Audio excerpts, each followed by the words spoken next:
with the heat this weekend once again, and this is going to be dangerous heat. We have heat advisories out for our area. That's for feels like temperatures between 108 and 112. And then just to the north of us, we have those excessive heat warnings in pink. That's when it feels like above 112. I do think we could see those extend farther south tomorrow. So today's going to be the slightly better feel of the weekend. Those feels like temperatures right now, though, already almost at 90 degrees in the New Orleans metro. We're going to get up to that 108 to 112 range very quickly. By noon, we could already be feeling the heat, and it doesn't really go down until the sun goes down. So try to plan those activities if you're trying to get out there, jog, take the kids outside for the early evening hours, and then tomorrow morning, that's when it's going to feel the best. Tomorrow, I think it's a little bit hotter too, because our temperatures are going to soar. We're going to have a lot of sunshine, so we could get to 113. That is in that excessive heat warning range. Still hot on Monday, but we're going to be seeing a front coming through. So depending on the timing for that, I think we could see that heat backing off a little bit earlier in the day. And then through the rest of the week, it starts to feel really nice. We're only in the 90s by Wednesday, which is all we can ask for the peak summertime heat. But before that, we're going to see a storm complex coming through. So giving you the first alert, this is going to be multiple rounds of storms. You're already seeing it kind of broken up there. I think we could see a first round come through Sunday evening, and then Monday morning we'll have another one.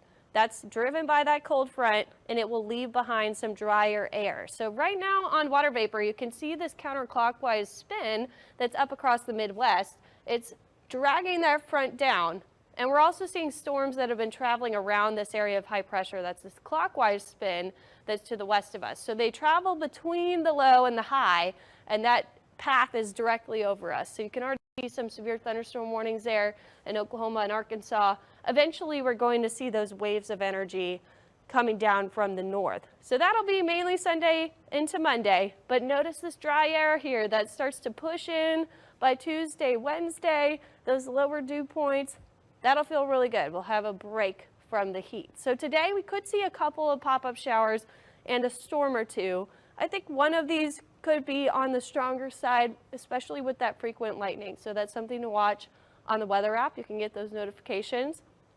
But they're very spotty in nature. We'll see them popping in and out as we go into the evening hours. Then we're going to see that storm complex coming through tomorrow into Monday morning. And that's going to be mainly in the evening hours. So the temperatures are not going to back off for Sunday at all. It's going to be Monday that we actually see that cooler air coming in. We could almost touch 100 degrees before those storms late Sunday into Monday morning. Then we back off for the rest of the week. We're actually a little bit closer to normal. 91 is our average for this time of year, so it's going to feel much better.